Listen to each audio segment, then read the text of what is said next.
భారతదేశ ఉపఖండంపై ప్రకృతి తన ప్రకోపాన్ని చూపించడానికి సిద్ధమవుతోందా? శాస్త్ర విజ్ఞానం సైతం నివ్వెరపోయేలా ఉపగ్రహ చిత్రాలలో కనిపిస్తున్న ఒక భారీ దృశ్యం ఇప్పుడు దేశవ్యాప్తంగా కలకలం రేపుతోంది.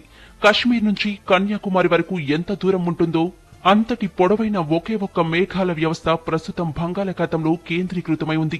దాదాపు 3000 కిలోమీటర్ల పొడవు, 500 కిలోమీటర్ల వెడల్పుతో విస్తరించి ఉన్న ఈ మహా మేఘాన్ని వాతావరణ శాస్త్రవేత్తలు మాన్స్టర్ క్లౌడ్ లేదా రాక్షస మేఘం అని పిలుస్తున్నారు.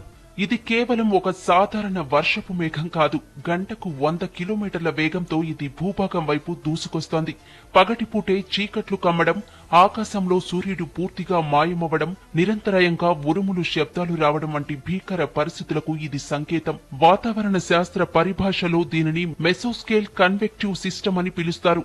భారతదేశ చరిత్రలో ఇంతటి భారీ విస్తీర్ణం కలిగిన స్క్వాల్ లైన్ అంటే పొడవైన తుఫాల మేఘాల వరుస ఏర్పడటం అత్యంత అరుదైన విషయమని నిపుణులు హెచ్చరిస్తున్నారు.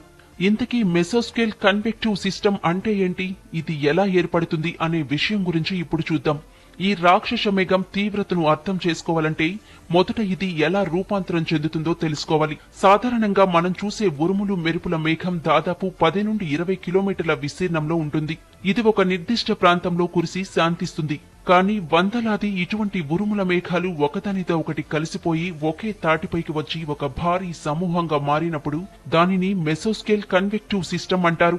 బంగాళాఖాతంలో సముద్ర ఉపరితల ఉష్ణోగ్రతలు అసాధారణంగా పెరిగాయి. ప్రస్తుతం అక్కడ ఉష్ణోగ్రత 31 డిగ్రీల సెల్సియస్ కు చేరుకుంది. అదే సమయంలో అరేబియా సముద్రం నుండి బలమైన పశ్చిమ గాలులు వీస్తున్నాయి. ఈ విపరీతమైన వేడి, తేమ గాలుల కలయిక వల్ల వందలాది చిన్న చిన్న తుఫాను మేఘాలు ఒకదానితో ఒకటి అనుసంధానమై 3000 కిలోమీటర్ల పొడవైన ఒక మహా రాక్షస మేఘంగా రూపాంతరం చెందింది. ఈసారి ఈ రాక్షస మేఘం ఇంత ప్రమాదకరంగా మారడానికి కారణాలున్నాయి. గతంలోనూ ఎంసీఎస్ వ్యవస్థలు ఏర్పడినప్పటికీ ఈసారి ఏర్పడిన మాన్స్టర్ క్లౌడ్ అత్యంత విధ్వంసకరంగా మారడానికి 3 ప్రధాన కారణాలున్నాయంటున్నారు నిపుణులు. అయితే ఈ మాన్స్టర్ క్లౌడ్ పశ్చిమ బెంగాల్ పై అత్యంత ప్రభావం చూపబోతున్నట్లు అంచనా వేస్తున్నారు. అందుకే ఆ రాష్ట్రానికి రెడ్ అలర్ట్ జారీ చేశారు. ఆ తర్వాత స్థానంలో ఒడిశా ఉంది. తీవ్రమైన గాలులు, భారీ వర్షాలు కురిసే అవకాశం ఉంది. ఆ తర్వాత ఆంధ్రప్రదేశ్ ఈశాన్య రాష్ట్రాలైన అస్సాం, మేఘాలయ, అలాగే బంగ్లాదేశ్ లోని ఢాకా, చిట్టగాంగ్ ప్రాంతాలపై ఆ రాకాసి మేఘం విరుచుకుపడే అవకాశం ఉన్నట్లు వాతావరణ శాఖ అధికారులు అంచనా వేస్తున్నారు. ఆయా ప్రాంతాల్లో మోస్తరు నుంచి భారీ వర్షాలు, పిడుగులు పడే ప్రమాదం ఉంది. వరదలు సంభవించి కొండ చర్యలు విరిగిపడే ప్రమాదం ఉంది. ఫ్లాష్ ఫ్లడ్స్ సంభవించి రికార్డు స్థాయి వర్షపాతం నమోదవ్వవచ్చని అంచనా వేస్తున్నారు. తెలుగు రాష్ట్రాలకు సంబంధించి ముఖ్యంగా ఉత్తర కోస్తా, ఆంధ్ర ప్రాంతాలపై ఈ మేఘాల వ్యవస్థ ప్రభావం చూపే అవకాశం ఉంది. సముద్ర తీర ప్రాంతాల్లో గంటకు 50 నుంచి 60 కిలోమీటర్ల వేగంతో ఈదురుగాలులు వీయవచ్చు. తెలంగాణలోని కొన్ని జిల్లాల్లో అకస్మాత్తుగా ఆకాశం మబ్బులు పట్టి ఉరుములు మెరుపులతో కూడిన జల్లులు పడే అవకాశం ఉంది. ఈ మాన్స్టర్ క్లౌడ్ భూభాగాన్ని తాకినప్పుడు 3 రకాల ప్రధాన విపత్తులు సంభవించవచ్చని వాతావరణ శాఖ హెచ్చరిస్తోంది. ఈ మేఘాల వ్యవస్థకు ముందు భాగంలో గస్ట్ ఫ్రంట్ అంటే అతి చల్లని, వేగవంతమైన గాలుల పొర ఉంటుంది. ఇది భూమిని తాకగానే గంటకు 120 నుండి 150 కిలోమీటర్ల వేగంతో విధ్వంసకర గాలులు వీస్తాయి. గతంలో వచ్చిన అంఫాన్ తుఫాను తరహాలో ఇవి చెట్లను, విద్యుత్ స్తంభాలను కూల్చగలవు, ఇళ్ల రేకులను ఎత్తిపడేయగలవు. కోల్కతా, హౌరా, ఢాకా వంటి నగరాల్లోని డ్రైనేజీ వ్యవస్థలు గరిష్టంగా గంటకు 50 మిల్లీమీటర్ల వర్షాన్ని మాత్రమే తట్టుకోగలవు. కానీ ఈ రాక్షస మేఘం వల్ల కేవలం 2 నుంచి 3 గంటల్లోనే 200 మిల్లీమీటర్ల వర్షం కంటే ఎక్కువ వర్షం కురిసే ప్రమాదం ఉంది.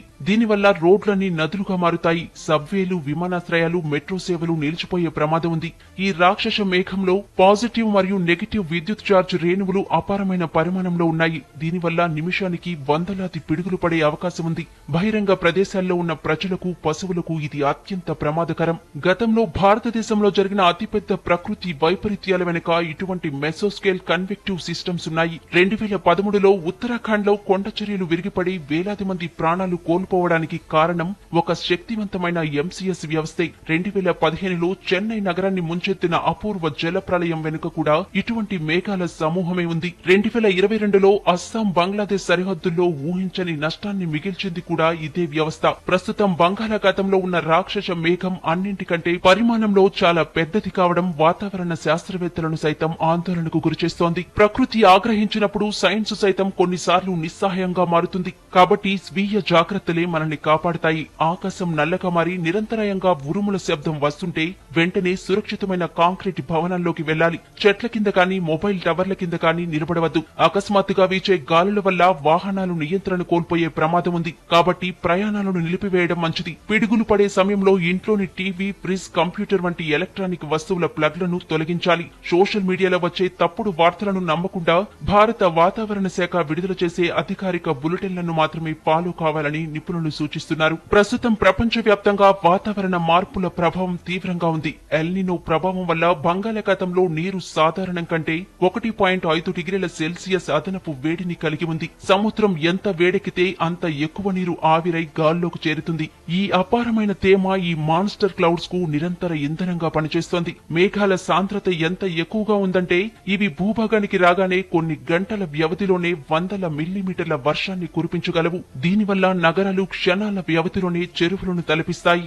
మాన్స్టర్ క్లౌడ్స్ హెచ్చరికల నేపథ్యంలో విశాఖ వాతావరణ శాఖ చల్లటి కబురు చెప్పింది. నైరుతి రుతుపవనాలు అండమాన్ సముద్రంలో ప్రవేశించినట్లు వెల్లడించింది. నైరుతి ఆగ్నేయ బంగాళాఖాతం అండమాన్లోని కొన్ని ప్రాంతాలు, నికోరాబాద్ దీవులకు నైరుతి విస్తరించింది. ఆగ్నేయ అరేబియా సముద్రంలోని కొన్ని ప్రాంతాల్లో రుతుపవనాలు ప్రవేశించాయి. 3-4 రోజుల్లో మరింత విస్తరించేందుకు అనుకూల పరిస్థితులు ఉన్నట్లు అధికారులు వెల్లడించారు. ఈ నెల 26 నాటికి కేరళంను పలకరించనున్నాయి నైరుతి రుతుపవనాలు. వాతావరణ పరిస్థితులను బట్టి 26కు 4 రోజులు అటు ఇటుగా నైరుతి ప్రవేశిస్తుందని ఐఎండీ వెల్లడించింది. మరోవైపు తెలంగాణలో 40 డిగ్రీలు దాటాయి ఉష్ణోగ్రతలు. ఆదిలాబాద్ లో 42.8 డిగ్రీల అధిక ఉష్ణోగ్రత నమోదైంది. 3 రోజుల్లో 44 డిగ్రీల వరకు పెరగనున్నాయి ఉష్ణోగ్రతలు. ఈ క్రమంలో తెలంగాణలోని అన్ని జిల్లాల్లో ఆరెంజ్ అలర్ట్ జారీ చేశారు.